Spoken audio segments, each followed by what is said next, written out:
সেবা না করো মায়ের সেবা না করো ভাই কাবা ঘরে হজ করিলেও কোনো ফায়দা নাই মদিনারও খাদেম হইলে কোনো ফায়দা নাই যদি বাবার সেবা না করো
সবার আগে মা বাবা কবুল করিয়া হাত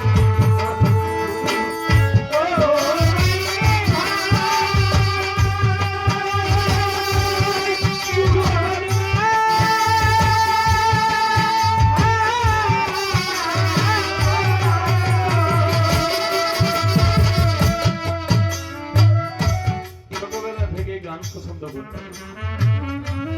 তখন তো বাড়িতে বাড়িতে বৈঠকি গান গাইতাম, টাকা পেতাম। আর আমার চাচারা বলতো মায়েরে যে তুমি তোমার পোলাটাকে নষ্ট করতেছো, ওই গান বাজনায় গেলে জীবনে সংসার করে খাইতে পারবো না।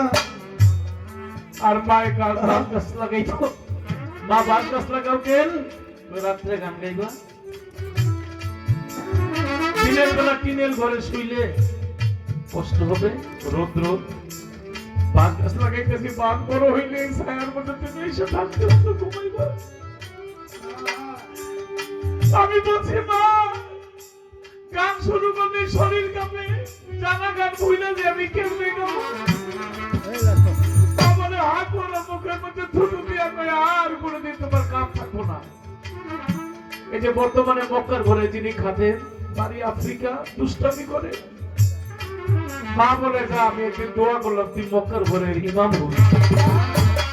বলে মা বাড়ি আমার আফ্রিকা, আমি দেখতে কালো, আমি মক্কার ঘরের ইমাম হবো কিভাবে বলে জানি না। আমি পা হয়ে দোয়া করছি ভিতর থেকে আইসে। কোন মা বাবা যদি খাস নিয়তে কোন সন্তানের জন্য দোয়া করে, পৃথিবীর যত বিমান রকেট তীর বিষ হইতে পারে, সন্তানের জন্য মা বাবার দোয়া কোনোদিন বিষ হবে না।